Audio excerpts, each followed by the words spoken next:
Freire apresenta Amplitude 88. Bom dia, ouvinte da Rádio Paulo Freire. Começa agora o Amplitude 88, o programa Delas na Ciência. Eu sou Soraya Bevenuto, estudante de Rádio, TV e Internet da UFPE. E eu sou William Araújo, estudante de Jornalismo da UFPE. Lembrando que além da transmissão na frequência 820 kHz, você também pode nos acompanhar pela live no Facebook. Basta procurar Rádio Universitária Paulo Freire no Facebook. Também estamos no Instagram, Twitter e YouTube. Falando em YouTube, todas as edições do Amplitude 88 estão lá para você assistir.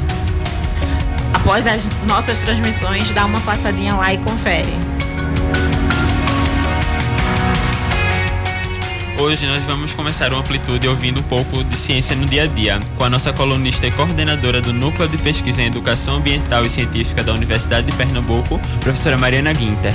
Hoje ela fala sobre as pesquisadoras Esther Sabino e Jaqueline Góes, que lideraram o grupo que sequenciou o genoma do coronavírus em 48 horas. Mariana também explica o que é um sequenciamento genético de um vírus e a importância para entender o comportamento do novo coronavírus na população. Vamos conferir? Olá, ouvintes da Rádio Paulo Freire. Estou de volta com a nossa coluna Ciência no Dia a Dia. E ainda no clima das celebrações do 8 de março, trago um acontecimento recente que muito me orgulhou, como mulher, como cientista e como brasileira. Eu falo do sequenciamento do coronavírus em tempo recorde, 48 horas, realizado pelo grupo liderado por duas cientistas, Esther Sabino e Jaqueline Góes.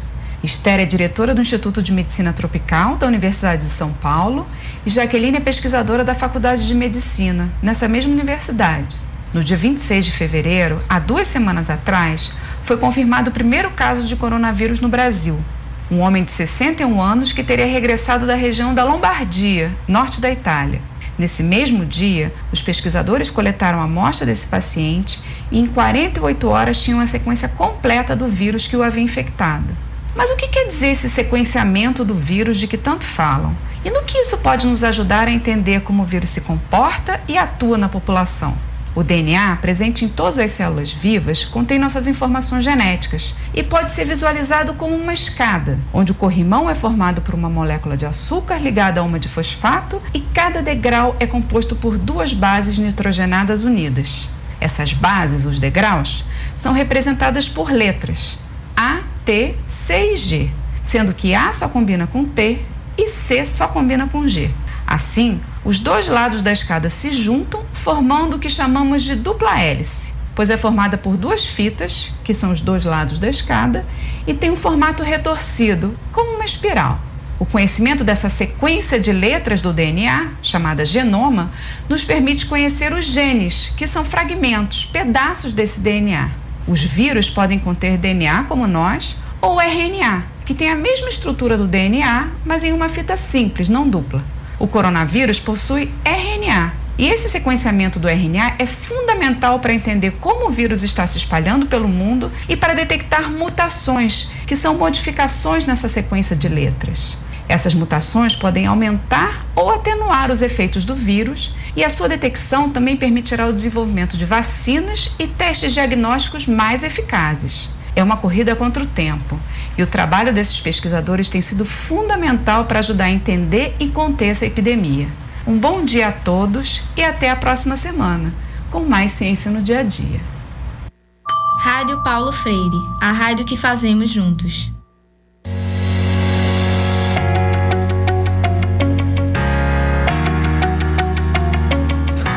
E esse foi o Ciência no Dia a Dia de hoje, com Mariana Guinter, bióloga, doutora em oceanografia e professora da UPE. Ainda falando sobre mulheres fazendo ciência, ao longo da história o papel da mulher na ciência foi muito expressivo. Suas contribuições científicas se manifestaram nas mais diversas áreas do conhecimento. Um exemplo é Marie Curie, uma pioneira nas pesquisas de radioatividade e ganhadora de 2 prêmios Nobel, um de física e um outro de química. Mas infelizmente existem muitas mulheres que tiveram extrema importância para a ciência, mas tiveram seus trabalhos creditados pelo marido ou orientador. E no programa de hoje vamos conversar sobre a importância de mulheres fazendo ciência. E para falar sobre, vamos receber Stefane Domingos, estudante de pedagogia da UFPE, integrante do programa de inclusão digital no Centro de Educação Educação da UFPE, voluntária no projeto Núcleo de Inclusão Digital da ONG Movimento Pro Criança e integrante do coletivo Balbúrdia UFPE. Seja bem-vinda, Stephanie. Oi, obrigada. Obrigado por ter aceitado o convite. Então, vamos começar perguntando: mulheres podem fazer ciência? Claro que podem, elas devem fazer ciência. Mas por que é tão importante essa presença das mulheres fazendo ciência? Até mesmo pela questão da gente estar sempre, historicamente, lutando por igualdade, né? A gente tem esse exemplo muito grande da Marie Curie. Acho que desde a escola eu pensava sobre isso, refletia sobre isso. Por que a gente só conhece teorias de homens na escola? Porque somente homens têm essa notoriedade.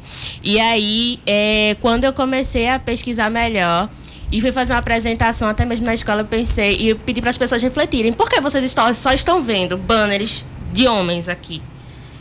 E aí as pessoas ficaram assim, porque são homens e a gente não está se importando com relação a isso. É questão da história mesmo. Então, historicamente, as mulheres, elas sempre, assim, ficaram em segundo plano em relação a ter o mérito mesmo de criar, da criação de alguma coisa, ou da construção de alguma teoria, ou da construção de algum feito. E aí, isso também perpassa muito com relação à nossa criação, também com relação à nossa educação. E isso acaba fazendo com que as mulheres, elas continuem assim, se portando, de certa forma, como um segundo plano em relação a alguma coisa, sabe? Não traz essa perspectiva de que ela pode sim se empoderar, que ela pode sim criar. Porque no colégio a gente costuma ver trabalhos feitos por homens. Sim. A maioria dos livros de física e química e biologia só tem homens. Só tem homens. Marie Curie é uma das poucas que nós vemos no colégio. Sim, e se aparece o nome dela, aparece assim uma notinha muito pequenininha, tipo uma curiosidade, você sabia? Sabe? Então, assim, realmente deixar em segundo plano. Até isso, de forma curricular, é complicada, sabe? Então, como é que eu vou empoderar crianças? Como é que eu vou empoderar meninas para que elas possam, sim, futuramente, elas terem se despertado de que elas podem fazer qualquer coisa, entende? Então, isso visualmente acaba mostrando para a criança de que isso vai ter aquela separação dicotômica, né? Coisa de menino e coisa de menina. Por que essas mulheres que fazem ciências são tratadas de uma forma diferente dos homens nas suas áreas? Olha, isso é realmente uma questão muito histórica, como eu estou dizendo. Isso vem da escola. A escola, ela acaba, de certa forma, trazendo essa forma realmente de desigualizar, né? Acho que não sei se essa palavra existe, mas enfim, ela não quer justamente trazer essa igualdade, né, para as meninas. E daí eu acho, mas mesmo assim ainda acho interessante, porque vão ter meninas que vão ser fora da curva, eu vou ver professores que também são fora da curva em relação a isso, e eles sempre vão estar trazendo essa motivação, sabe, para que elas entendam que elas possam fazer o que elas quiserem. Isso pode ser sim um reflexo de um desequilíbrio que a escola passa nas suas políticas, no seu currículo, nas suas metodologias em si. E isso pode refletir muito dentro da universidade, sabe? Eu digo isso assim por mim mesma. Acho que eu não tinha essa ideia de que eu poderia criar tanta coisa ou chegar a tantos lugares como eu estou chegando hoje. Porque tem toda uma questão de gênero, de raça, sabe? De cor, e vai descendo isso, sabe? E o colégio dificilmente incentiva a gente a entrar na ciência, né? A gente só costuma ter esse interesse quando a gente entra na universidade. Eu quero muito entrar. Sim, eu conheço pessoas, até mesmo lá do curso de pedagogia, até mesmo de fora, que dizem assim: eu queria fazer alguma coisa, eu queria começar a pesquisar alguma coisa. Só que, assim, isso foi até uma conversa que eu tive com uma amiga minha ontem do programa de extensão, do Pré Digital, e ela falando assim: eu estou no 3º período, mas eu estou fazendo bacharelado, mas eu sei que eu quero pesquisa, eu sei que eu quero fazer alguma coisa. Só que ainda está naquela de, as mulheres, elas têm essa vontade, então, de ser pesquisadoras, de se empoderarem, de dizer: eu faço isso, eu criei isto, só que elas ainda não sabem o caminho para seguir, ou então como vai chegar aquilo, o que é que elas, sabe, estão pensando. Então, continuando. Eu particularmente estudei em escola pública, né? E fiz uma universidade particular. E só depois, muito depois, eu descobri que existia possibilidade de se realizar pesquisa ainda no ensino médio. Então, De fato, a escola pública, ela não enfim. Mas aí, qual a importância nesse sentido de engajar mulheres em áreas de maioria masculina? É justamente essa forma dela que ela tem de chegar e ter esse... Como é que eu posso dizer? Além dela ter esse empoderamento de chegar nesses espaços, dela também dizer como vão ser as coisas. E não o homem vai dizer, você vai fazer isso, isso e isso. Mas ela assumir espaços de lideranças, ela ter essa liberdade para criar. E se der errado, ela vai poder ter uma forma para seguir de como é que ela vai resolver esse problema, sabe? Até porque ela tem a mesma... Nós, mulheres, temos as mesmas capacidades de qualquer homem. E ainda fazemos coisas melhores. E sobre a falta de incentivo ainda no ensino médio, a gente, no ano passado, apresentou 2 projetos e estimulou a inscrição, que são 2 projetos de verão. Um foi na CETENE e o outro foi na Fiocruz. E qual a importância desses projetos para incentivar a produção científica ainda no ensino médio? Bom, além de ser uma forma de aproximar a universidade dos espaços de educação básica, né, a gente também vai estar empoderando os jovens, né? Tanto meninas quanto meninos e quanto até mesmo o próprio espaço escolar, sabe? Que vai estar engajado também e que vai, de certa forma, mudar até mesmo as formas de pensar o currículo, as metodologias, até mesmo para dar continuidade para esses projetos, né, na escola, né? Pensar, a gente vai separar aqui, vamos fazer um grupo bacana para a gente construir alguma coisa, a gente poder levar isso para a universidade, sabe? É uma forma até mesmo de trazer a escola para a evidência, os alunos ficam mais engajados, os professores ficam mais engajados, então é uma coisa muito coletiva, sabe? Por que áreas como tecnologia ainda tem poucas mulheres? É porque realmente o espaço da tecnologia, ele é machista. Ele é machista. Isso a gente percebe até mesmo no ensino médio. Quando chega no período de pré-vestibular. Os meninos que têm maior afinidade com a parte de cálculo, coisas assim, né? Coisas do tipo cálculo, a parte mais mesmo de exatas.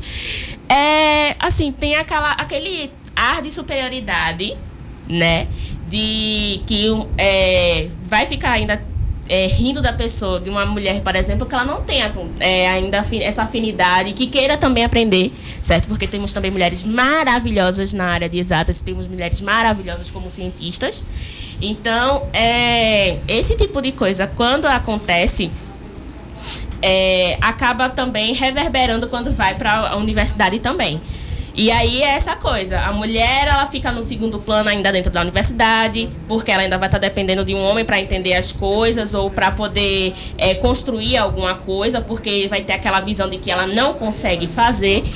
E também por ser realmente um mercado de muita preponderância masculina. E aí eu fico muito feliz quando eu vejo assim mulheres que estão criando startups, mulheres em espaços de lideranças em startups, ou até mesmo lá na ONG que eu trabalho, que agora entraram muitas meninas como monitoras mesmo da área de manutenção, de robótica, sabe?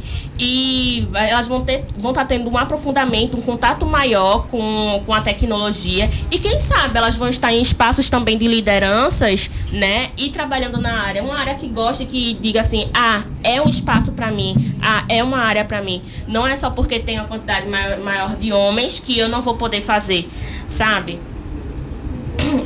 Sim, quando a gente se encontra dentro da área que a gente gosta, é muito importante para se desenvolver, ter interesse em pesquisar. Sim. Bastante, né? Sim, é maravilhoso. Hoje eu digo pra você que eu me encontrei na área de tecnologia. Atualmente eu pesquiso a área de vivência da cultura digital para geração Z e geração alfa dentro da escola básica, que são atualmente o público, né? O público-alvo que está dentro da educação básica. Então eu estudo tanto seus comportamentos quanto também a cultura que eles vivem e as formas de como a sociedade tem lidado com essa população. Bom, agora são 10h45. Você está ouvindo o Amplitude 88, que conversa com Stephanie Domingos, estudante de Pedagogia da UFPE, integrante do Programa de Inclusão Digital do Centro de Educação da UFPE, voluntária no projeto Núcleo de Inclusão Digital da ONG Movimento Pro Criança e integrante do coletivo Balbúrdia UFPE. Caso tenha perdido o começo deste programa ou algum anterior, você pode assistir mais tarde no YouTube, basta procurar por Rádio Universitária Paulo Freire. Qual a importância de engajar essas mulheres em áreas masculinas? É empoderá-las, dar para elas, no caso dá para nós mesmo, né, uma outra perspectiva, né, de outra visão de mundo, uma outra forma dela construir o seu universo, né, principalmente aqui dentro da universidade. A gente tem tantas mulheres maravilhosas, sabe? E eu fico muito orgulhosa também quando eu vejo que mulheres, elas têm, assim, mesmo que ela tenha uma vontade de fazer uma oficina dentro da universidade, para algum evento, sabe? E, assim, a forma de como a gente pode se apoiar com relação a isso, como a gente pode ajudar com materiais, sabe? Para que ela possa crescer aqui dentro e também ela possa ser uma boa profissional lá fora, sabe? Então, assim, é aquela frase que diz muito: mulheres ajudam mulheres, sabe? Então, aqui dentro da universidade, a gente também tem que ter até essa postura para que a gente possa crescer tanto aqui dentro quanto lá fora.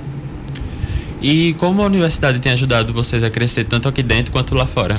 Olha, eu acredito que, pelo menos atualmente, com esse cenário da universidade, né, não tem ajudado tanto, mas eu creio que a gente tem feito ainda o que a gente tem conseguido fazer há muitos anos, sabe? Não com a mesma excelência que a gente tinha anteriormente, né, agora com esses cortes que estão ocorrendo na educação e tudo mais, mas assim, a gente está continuando a fazer o que a gente sabe fazer, a gente está em espaços que a gente consegue ainda estar, e essa importância é justamente para a gente também se empoderar enquanto mulheres, para a gente se empoderar enquanto cientistas, a gente se reconhecer enquanto pesquisadoras, enquanto mulheres pesquisadoras, e também está justamente ajudando outras mulheres, mas eu creio que os projetos de extensão, eles têm uma importância muito grande para todo esse processo mesmo, sabe? Eu fico assim, eu me sinto maravilhada quando eu estou no meu grupo de extensão e aí eu vejo mulheres. A gente tem uma maioria feminina, então, assim, é maravilhoso a gente estar num espaço onde a gente conversa, a gente dialoga sobre, a gente vê quais são os entraves que a gente vai ter ao longo do processo, porque a gente constrói oficinas, a gente constrói minicursos, a gente faz pesquisa também. Então, a extensão em si, ela dá esse norte para a gente poder se construir enquanto uma pessoa que pesquisa aqui dentro. E o que falta para intensificar a revolução científica liderada por mulheres? O que falta? Mais incentivo.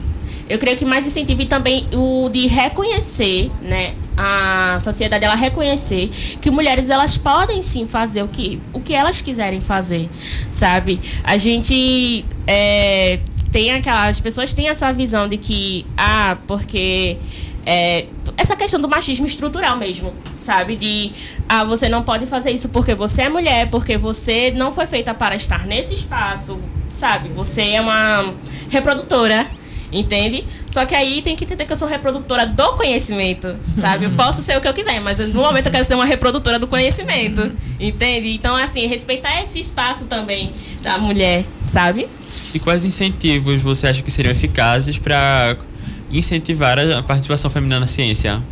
Olha, eu creio que quanto mais a gente também chamar essas mulheres para esses espaços, é ótimo. Eu creio que deveria ser criado um espaço mesmo para divulgação, que chamasse mais essas mulheres para esses espaços, principalmente aqui dentro da universidade. Eu sinto também um pouco a falta disso, sabe? Enfim, independente, se for uma mulher negra, se for uma mulher trans, se for, enfim, a mulher cis, que seja um espaço que ela possa se sentir acolhida e que ela possa trabalhar essa questão desse empoderamento, de que ela possa pensar também em que área ela pode estar, sabe? Em que área de pesquisa ela pode estar. Eu sinto um pouco dessa falta de um espaço aqui dentro da universidade que incentive, sabe, essas mulheres. E a gente tem dentro da universidade nichos, sabe? Em diversas áreas, mas eu penso em algo mais geral, entende? E como seria, além desses nichos, como seria uma melhor, mais eficiente para incentivar aqui dentro da UFPE? Olha, aqui dentro da UFPE, até mesmo uma forma de a gente unir essas mulheres, independente de seus cursos, independente das suas áreas, sabe? Que elas possam se apoiar também.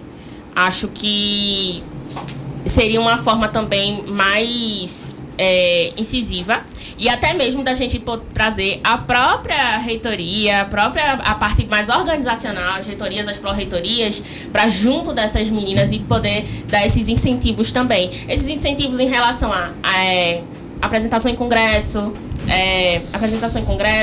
com relação a materiais, se for precisar para fazer extensão, promover eventos, né? Eventos aqui dentro da universidade ou fora mesmo, em escolas, em praças, sabe? Em instituições sociais como ONGs ou associação de moradores. Então, para trazer também não só esse empoderamento aqui dentro da universidade, mas também para fora, sabe? De 1901 a 2019, apenas 54 mulheres receberam o Prêmio Nobel, entre um total de 923 laureados. Marie Curie foi a única que recebeu 2. Não só a única mulher, mas a única pessoa que recebeu 2. Você acredita que é porque a premiação privilegia as contribuições masculinas à ciência, ou isso é reflexo da existência pelo fato de existirem poucas mulheres participando da construção do pensamento científico? Olha, de uma coisa que eu entendi do ano passado para cá, a gente tá sim participando, a gente tá muito ativa nisso, mas infelizmente, a gente tem pessoas que agem muito de má fé com as mulheres e querem pegar todo o crédito por isso. Então, assim, eu também... Uma coisa que é muito importante é a gente se impor e dizer: isso foi eu que fiz, isso não está certo, é meu, porque eu tenho como provar.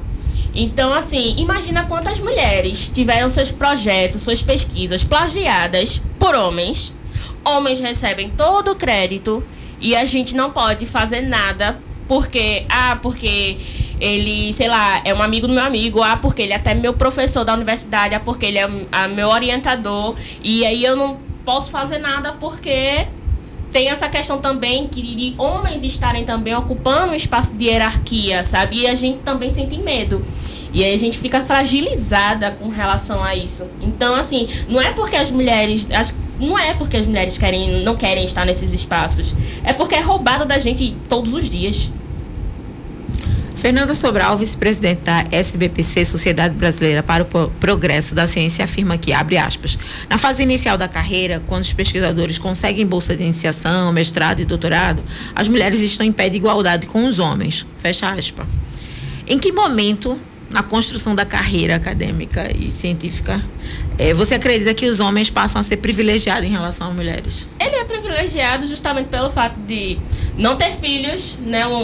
Não ter aquela questão, tem um filho para cuidar, ou então muitas meninas dentro da universidade que são mães, que levam seus filhos para a universidade, meninas que entram em licença maternidade e ficam em casa tentando terminar uma disciplina, encerrar uma disciplina, ou então ela não vai ter tempo também de continuar assim, fazendo uma pesquisa, de poder escrever, de poder fazer uma leitura mais tranquila com relação justamente às demandas que ela tem do dia a dia. Então, existe uma exigência muito maior para uma mulher do que para um homem, sabe? Então, isso até mesmo dentro da universidade é um problema, entende? Encaro isso como um problema até mesmo com falta de espaços mesmo que dê para essa mulher também, que ela é mãe, que é mãe, que faz estágio durante o dia e chega na universidade à noite morta de cansada, sabe? Que tem filhos para criar, ou então que recentemente foram mães e levam os filhos para a universidade porque não tem com quem deixar, sabe? E com isso, acaba que não tem, sabe que não tem uma relação de igualdade? Não existe relação de igualdade. Uma mulher que tem que entrar em sala de aula para ficar com seu filho, para assistir a aula, para amamentar, e sabe? Homem não tem essa responsabilidade. sabe? Dentro, pelo menos, olha, um exemplo mesmo, dentro do centro de educação, a gente tem muitas mães.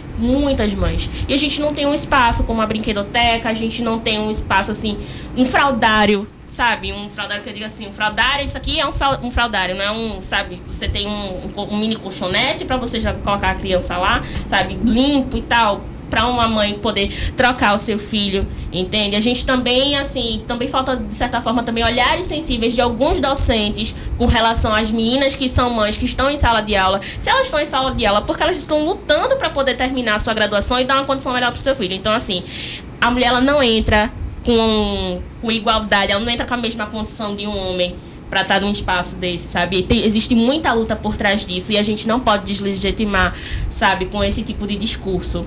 Entende? Ok, para finalizar, a gente gostaria de saber, para você, Stephanie, qual a importância da universidade pública para a ciência brasileira? Olha, a universidade, ela é um universo. Ela é um universo de pessoas. Ela é um universo de ideias. Ela é um universo de pesquisa. Ela é um universo que está aberto para qualquer pessoa. Independente se ela é discente, se ela é docente, se ela é técnico, se ela é sociedade civil. Até porque são as pessoas que estão pagando seus impostos, que estão financiando a educação brasileira, que estão financiando a pesquisa brasileira. Então, a partir do momento que a gente passa por um processo de retrocesso, a própria sociedade que perde. Então as pessoas precisam entender que a universidade, ela tem sim essa importância para fazer com que a vida delas seja a melhor possível, entende? Então, quantas descobertas a gente fez dentro da universidade, sabe, que a gente conseguiu levar isso para a sociedade, e também coisas até mesmo que a própria sociedade não conhecia. Até mesmo a gente dentro da universidade, a gente não sabe tudo que está se passando dentro da universidade. A gente sabe o que a gente é da nossa área, né? Sim. Por exemplo, tem uma amiga minha que ela estava pesquisando vacina para o Zika vírus, né? A Catarina. Então, assim, ela da área dela de biológicas, ela tá na área dela de pesquisando vacina. Eu, na educação, eu estou com a educação inclusiva para atender crianças que têm microcefalia, que foram vítimas do Zika vírus, sabe? Então, assim, é tudo uma questão de, sabe, você tem a sua função de informar sobre, você tem a sua função de noticiar, e cada um vai fazendo essa rede. Então, são universos.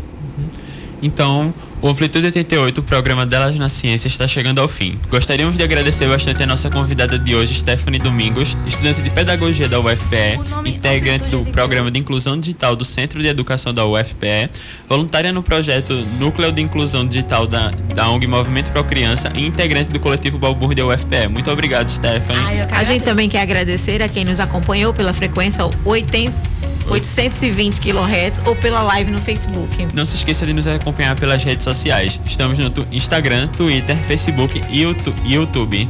Também basta procurar por Rádio Universitária Paulo Freire. Este programa foi produzido pelos alunos dos cursos de comunicação da UFPE, Danilo Melo, Soraya Bevenuto e William. O programa de hoje teve a minha apresentação, William Araújo, e nos trabalhos técnicos e nas redes sociais, Catarina Polônio.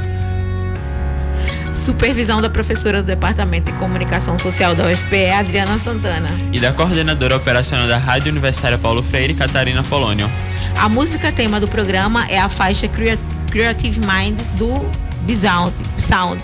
O Amplitude 88 volta na próxima quinta-feira, às 10h30 da manhã, aqui na Rádio Paulo Freire, a rádio que fazemos juntos e juntas. Fiquem agora com a programação Fora da Curva. Tenham um bom dia.